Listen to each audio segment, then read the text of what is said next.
Bueno, estamos en la segunda entrega de entrevistas, en este caso la segunda entrega del ciclo 2025 con Eliana Lépez. Un currículum muy amplio, yo lo voy a sintetizar en coach deportiva y capacitadora. ¿Cómo le va? ¿Cómo está? Muy bien. Bienvenida y gracias por acompañarnos esta noche. Justificamos la invitación en que usted participa de un programa de capacitación o se llama Construyendo Valores, que está implementando el Estado provincial en los clubes deportivos, que apuntan a chicos, que apuntan a entrenadores y también a papás. Teníamos la posibilidad de charlar con alguna autoridad, pero quisimos traer a alguien que tenga contacto directo con los actores y que se encargue de esta capacitación cara a cara. ¿Qué es el programa Construyendo Valores? ¿Cómo lo sintetizan o cómo lo resumen?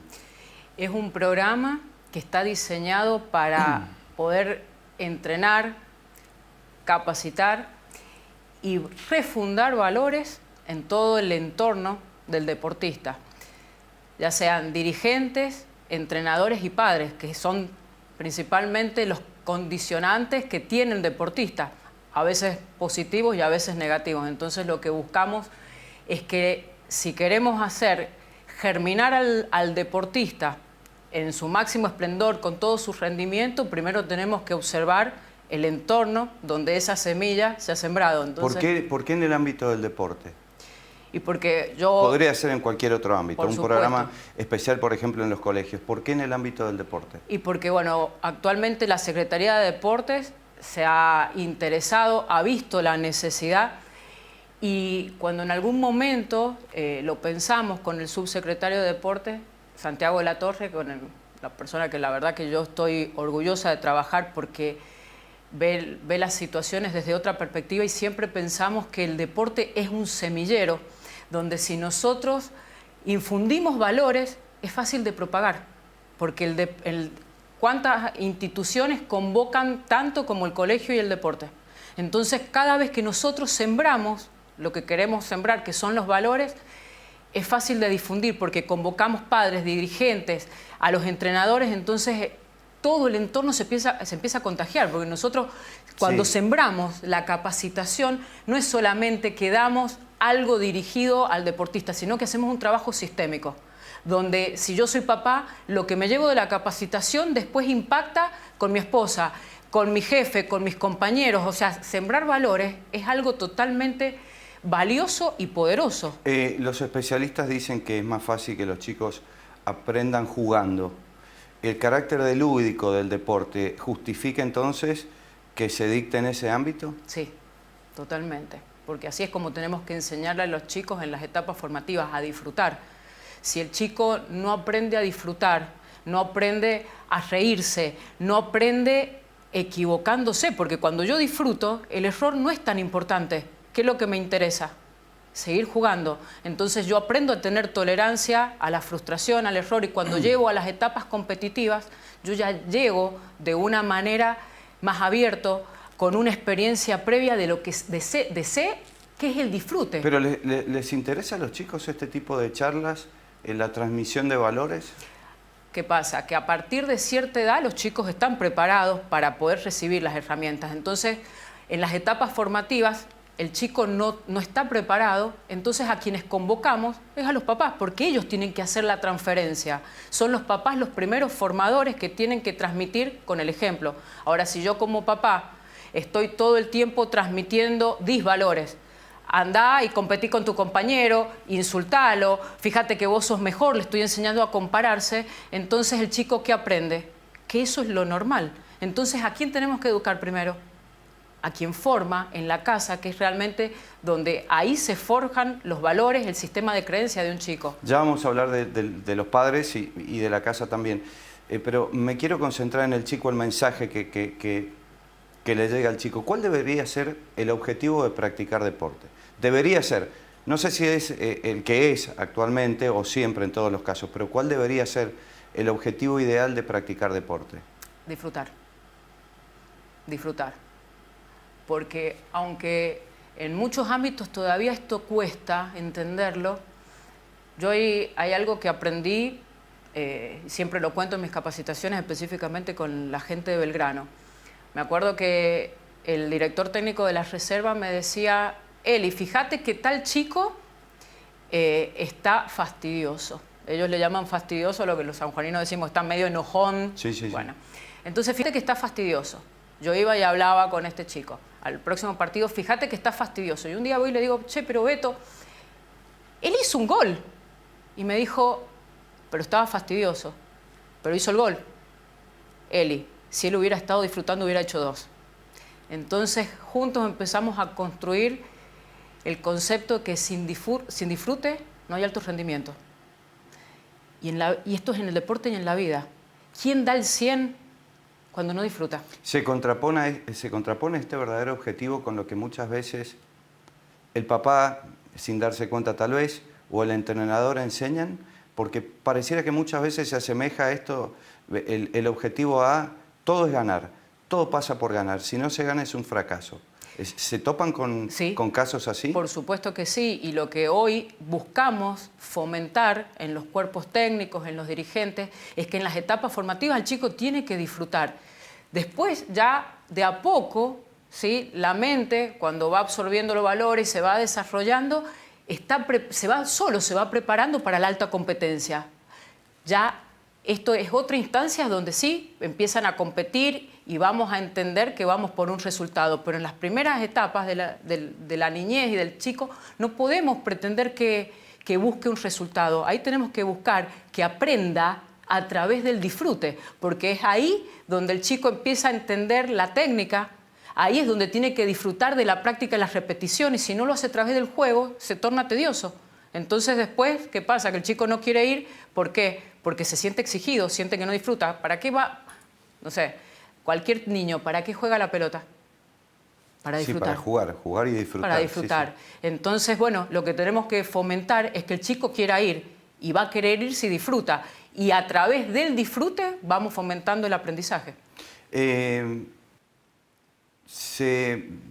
Los entrenadores tienen la formación suficiente para transmitir estos valores, porque es muy informal la tarea de entrenador, por lo menos aquí en San Juan. Un ex jugador, por el hecho de haber jugado, es convocado para dirigir divisiones inferiores, por ejemplo, ¿no? Y no tienen una formación, si se quiere, docente, no tienen herramientas pedagógicas para llegar a los chicos. Muchas veces no. ¿Hace falta una formación distinta en los entrenadores? Sí. ¿O podemos seguir con la informalidad que tenemos? Necesitamos nueva formación, necesitamos educarnos de manera continua, educar para la excelencia, pero primero para la excelencia personal, porque lo que somos como personas después lo trasladamos a nuestros trabajos, al entrenamiento, a todo lo que hacemos. Entonces necesitamos tener entrenadores formados y humanizados. Entonces, eso es lo que nosotros hacemos desde la Secretaría de Deportes. ¿Se lo piden a las instituciones a esto ustedes? Cuando charlan con la dirigencia, por ejemplo. No, ¿Les advierten las instituciones nos lo piden a nosotros. No, pero digo, si les advierten a las instituciones la necesidad de formar debidamente con instrumentos pedagógicos a los entrenadores. ¿Ustedes esto se los marcan como una carencia que tiene el deporte en San Juan? Tal cual, sí, sí. ¿Y qué dicen? ¿Por qué no lo hacen? Muchas veces porque no tenían idea de que había que hacerlo, por ignorancia. No porque a veces no se quiera, simplemente... ¿No lo hacen por pagar barato? Digo, porque mientras más informal, más barato para ellos es pagarle, por ejemplo, a un entrenador. Directamente traen un ex jugador y lo ponen a entrenar a una división. Muchas veces sí, y otras veces porque no tienen ni idea que es más conveniente, que es más efectivo, que de esa forma logran mejor rendimiento. Entonces hoy nuestro gran trabajo es empezar a paliar la ignorancia y que puedan la gente ver el beneficio de la educación continua. La distorsión del objetivo, el primario es disfrutar, pero muchas veces se distorsiona como lo charlamos. ¿Esta distorsión es la que a la postre termina generando episodios de violencia? Tal cual, sí. Porque perdemos de foco el objetivo. Entonces, ¿qué pasa? Que cuando perdemos de foco el objetivo, que al niño es hacerlo disfrutar, primero lo que estamos haciendo es sembrar como papás por ahí nuestras frustraciones personales. Por eso a nosotros nos gusta muchísimo esto de formar a los padres, porque ahí es donde enseñamos la necesidad de dejar de espejear, ¿sí?, a nuestro hijo, donde yo no fui el jugador de fútbol profesional, entonces quiero vivir mi sueño a través de mi hijo. Donde yo no pude lograr determinados objetivos, entonces a mi hijo le exijo. Entonces ahí es donde también trabajamos con los papás en enseñarles cómo se siente el hijo, en ser empáticos, en enseñarles a preguntar acerca de las emociones, pero primero hacer una mirada hacia adentro. ¿Pero a los papás les preocupa este tema? Sí, muchos sí. Hay otros que no, lógicamente, como todo en la sociedad. Pero hay muchos padres que actualmente ya están empezando a solicitar. Tenemos el requerimiento en muchos clubes donde quieren tener herramientas para acompañar de una manera más efectiva y más humana a los hijos. Hace unos días usted dio una charla en un club deportivo. Se habían dispuesto unas 50 sillas y se ocuparon escasamente 20. Y la mayoría de los chicos no estuvieron acompañados por los papás. Eso es un síntoma de que no es una preocupación o una prioridad para los papás el tema de la formación de valores en el deporte. Sí, y yo siempre digo que en esta sociedad tenemos muchos hijos huérfanos de padres vivos, donde tenemos el padre interesado en sus propias preocupaciones, en sus aturdimientos, y por eso no tiene mente y disponibilidad para el hijo. Por eso las primeras capacitaciones tienen que ser para los padres, porque tenemos que ayudarlos a repensarse, a entenderse, a salir del aturdimiento, porque si yo estoy aturdido internamente con mis preocupaciones, con mis frustraciones, con mi pasado, es imposible que yo esté disponible para un otro, en este caso para mi hijo. El club muchas veces, o la práctica deportiva, ¿es un depósito de chicos? Sí. ¿Es concebido así por algunos papás? No Sí. Todos, por supuesto. Sí, totalmente, donde me es fácil dejar a mi hijo y yo irlo a buscar en un horario determinado y yo poder hacer mis actividades. Porque si no lo consideraran un depósito, estarían en las capacitaciones, se preocuparían por tener espacios comunes, que es un poco lo que salió de esta charla que tuvimos, donde muchos padres reclaman, pero hay que invitarlos a generar un espacio donde el reclamo lo conviertan en un pedido específico, donde puedan salir de la queja y decir, yo propongo, a mí me gustaría que hagamos esto y de hecho lo voy a hacer. Entonces esa es un poco la invitación que también hacemos con este programa, luego de haber hecho a los papás reflexionar y asumir una responsabilidad distinta. Me pregunto si no debería ser obligatorio esto. Voy a poner un ejemplo. Un chiquito que quiere empezar a hacer deporte, en la institución le dicen, antes tenés que hacer una capacitación de 3 días, en donde se te van a enseñar distintos valores, hay que explicarle al papá, y tenés que ir con tu papá sí o sí. El papá o la mamá, alguno de los dos o los dos tienen que ir y tienen que después traer un certificado de que efectivamente hicieron esta capacitación. ¿Le parece que debería ser obligatorio esto para la práctica deportiva en San Juan?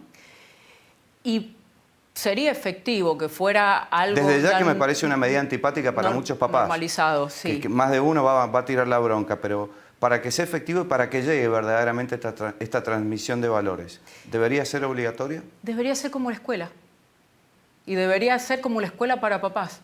Deberíamos tener escuelas para padres en los clubes donde podamos instruirnos, podamos capacitarnos y podamos formarnos y hacernos una pregunta fundamental. ¿Qué papá necesita mi hijo que yo sea? Porque es una pregunta que normalmente los padres no nos hacemos. ¿Qué está necesitando de mí mi hijo? ¿Quién tengo que ser para poder acompañarlo de una manera más efectiva? Bueno, si existieran tal vez las escuelas para padres, que el programa Construyendo Valores es ya una especie de escuela para padres, esto sería, creo que, algo totalmente innovador y totalmente efectivo para poder sembrar valores y construir una sociedad totalmente distinta. ¿Haría falta una ley? Digo, para hacerlo, ¿creen que por ley se podría hacer? Creo que no sé si lo han charlado, ¿no? Yo supongo que cuando charlan, los equipos técnicos tratan de consensuar medidas. ¿Han hablado alguna vez de pedirles a los diputados o al Ejecutivo mismo que elabore un proyecto en este sentido para que sea obligatorio? Ignoro en este momento si ya se está... No lo han charlado, por lo pronto no lo han charlado. Ignoro. ¿Se lo va a pedir a su superiora de la Torre, por ejemplo? Por supuesto. ¿Se lo va a pedir? Me encanta hacerle pedido. Bueno, digo porque podría ser una solución para que todos pasen por esta capacitación y tomen conciencia. Sumaría, me parece, algo de efectividad a la cosa. Totalmente. Ustedes dicen siempre, y en las distintas charlas que dan, porque no es una sola, sino son distintas temáticas, que el deporte es un formador fundamental para la vida. ¿Qué ejemplos ponen? ¿Qué ejemplos puntualmente? De superación. Es un ejemplo porque para poder ser un deportista uno tiene que superar primero sus propios pensamientos, sus propios limitantes. Tiene que aprender a ser disciplinado. Entonces los ejemplos son: supero a mí mismo el diálogo interno que tengo, el derrotista, el que me dice no tengo ganas de entrenar porque hace frío, me encantaría quedarme en mi casa, preferiría comer cualquier cosa antes de que comer sano. Esa persona que dice no voy a entrenar porque hace frío, ¿es posible que el día de mañana diga no voy a trabajar porque hace frío? Tal cual. Lo que somos en el deporte, somos en la vida, lo que somos en la práctica, somos en la competencia, lo que somos en la casa, somos en la cancha. No somos otros, porque vamos con la misma mente a todos lados. Entonces, la disciplina, ¿dónde empieza? Empieza en la casa. ¿Qué valores creen ustedes que están ausentes hoy en la práctica deportiva, en la enseñanza del deporte? ¿Qué valores fundamentales no están contenidos allí? Muchas veces la disciplina, muchas veces el respeto por la autoridad, por el otro como un legítimo otro, de valorarlo con las diferencias que tiene. La puntualidad es un valor que, de hecho, en la provincia nos cuesta bastante y en el deporte no es la excepción. Bueno, todos esos valores son los que fomentamos porque realmente son los que nos constituyen como seres humanos y hace que después, si queremos buenos resultados en la competencia, primero lo tenemos que practicar en la vida cotidiana. Usted tiene una hija, ¿no? Sí. ¿Cuántos años tiene? 10. Y todo esto que estamos hablando, ¿lo usa, lo aplica con su hija? ¿O en la casa, con los seres queridos, cuesta un poco más?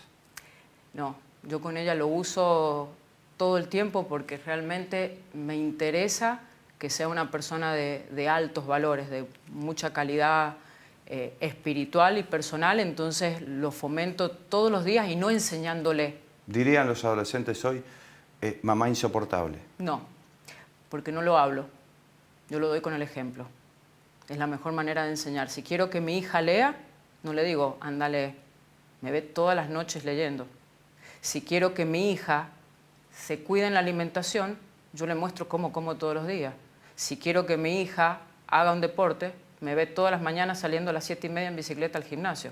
Entonces, no soy la mamá insoportable que repite, soy la mamá que le muestra con el ejemplo lo que yo quiero fomentarle. ¿Tiene límites para, por ejemplo, las pantallas? Los límites son sanadores. Entonces, cuando a un hijo no le ponemos límites, el hijo se siente descuidado, desatendido. Cuando yo le digo que no, yo a ella le enseño que te digo que no porque te quiero. ¿A vos te gustaría que yo jamás te diga que no y que me importe nada lo que vos hacés? Y se queda pensando y me dice que no. ¿Por qué?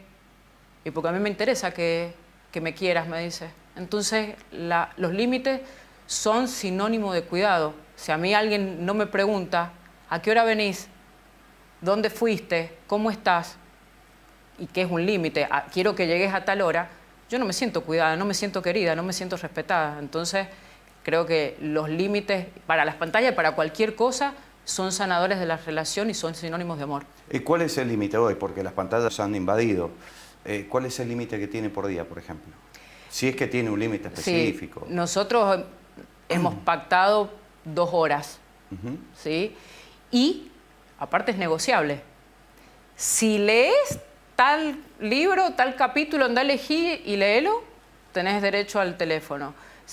Lógicamente no lo tiene gratis, porque para ganarse en la vida algo implica un esfuerzo. ¿Tiene ella o usted le da responsabilidades en la casa? Por ejemplo, a la hora de arreglar, limpiar, ordenar. Sí. A pesar de que muchas veces no es necesario, porque a mí me gusta mucho la limpieza y no vivo para nada en el desorden, aún así yo le doy tareas, pero ¿por qué? Porque en carne propia yo he vivido cuando era chica que mi papá me decía, anda a limpiar el patio. Y cuando yo lo limpiaba y lo limpiaba bien, yo me sentía orgullosa de mí y de la tarea hecha, me sentía feliz. Y yo lo he comprobado con mi hija, cuando le digo, anda a pasar la escoba. y lo hace, después viene contenta porque siente internamente que ha logrado algo. Cuando no cumple, ¿es de poner penitencias? No, yo no pongo penitencia, simplemente le hago reflexionar que eso que acaba de hacer le va a afectar en el futuro. ¿Alcanza? ¿O tiene que haber una consecuencia después de una tarea no realizada? Por ejemplo, el día de mañana uno falta al trabajo, le descuentan al día. ¿Alguna consecuencia hay? Sí, pero yo uso otra metodología. ¿Alcanza con la reflexión solamente o con las palabras y no con una acción concreta de, por ejemplo, te quito esto o no vas a hacer aquello? No, porque a mí no me interesa un niño resentido conmigo, me interesa un niño reflexivo. Y yo tengo en mi vida, los mejores coaches que he conocido en mi vida son mis papás. Y desde chica, ¿qué me enseñaron? Siempre me hacían reflexionar sobre los distintos escenarios. Si tenés esta situación y vos tomás esta decisión, me decían, ¿cuáles pueden ser las consecuencias? Y yo pensaba esto. Si sobre la misma situación vos tomás otra decisión, ¿cuáles pueden ser las consecuencias? Y así me iban mostrando, bueno, elegí. Entonces, cuando me hacían elegir de quién iba a ser la única responsabilidad, si la consecuencia yo la tenía mía, porque no podía decir, vos elegiste por mí. Entonces yo a mi hija la hago reflexionar, bueno, vos no querés limpiar, en el futuro, ¿qué va a pasar con vos? ¿Vas a ser guapa o vas a ser floja? ¿Qué crees que va a pasar cuando tengas un trabajo, cuando tengas que estudiar una carrera? Fíjate qué es lo que vas a hacer. Y se queda pensando, y agarra la escoba, va y tiende la cama. No hace falta retarlos, porque a un niño cuando se le habla y se le permite reflexionar y elegir, el niño lo hace. A veces subestimamos la inteligencia de los niños. Eliana, ¿cómo encaja la escuela en esto de aprovechar el juego, el deporte, para sembrar valores? ¿Cómo encaja la escuela de hoy? ¿Está a la altura de las circunstancias? Algunas escuelas sí, especialmente aquellas donde se dedican a gestionar la inteligencia emocional. En el caso de mi hija, por ejemplo, va a un colegio donde se le enseñan valores a través del juego, a través de... Tenemos las caritas, ¿qué significa esta emoción? Va? Al Colegio San Bernardo.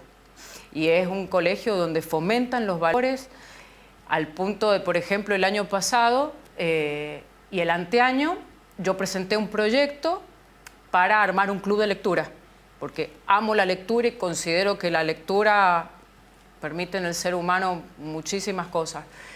Y a través del club de lectura también se fomentaron valores, donde se invitaban a los abuelos, a gente que viniera y leyera, y todos los niños venían caracterizados de la lectura que se iba a hacer. Por ejemplo, no sé, Caperucita Roja, y venían todos caracterizados y se hacía una reflexión, y durante el resto de la semana se ponía en acción en todas las materias lo que se había aprendido. Entonces sí se fomentan los valores. Estamos llegando al final del primer bloque. Sí. La invito a que piense sobre esta pregunta que le voy a dejar. Los chicos cuentan que muchas veces, por ejemplo, una materia que podría aprovecharse para promover valores como educación física, porque consiste justamente en la práctica deportiva, los profes les tiran una pelota y vayan a jugar y casi que lo hacen para sacárselos de encima. Hay escuelas que no tienen infraestructura apropiada para la práctica de educación física. Hay escuelas que tienen simplemente un patio y los chicos ni siquiera pueden correr libremente porque no hay lugar. Hay profes que dictan la clase en 30 minutos y se van, y los directivos lo ven a esto. Incluso los directivos hasta son cómplices porque modifican también la currícula. Hay una recomendación, por ejemplo, que en las secundarias educación física se dé en 2 días distintos. Hay escuelas que lo dan en un día para simplificarle la vida a los profesores. Digo, hay una complicidad también. ¿Cómo califica todo esto? ¿Qué reflexión le despierta todo esto que yo le cuento? Le pido que lo piense para el próximo bloque. Bien.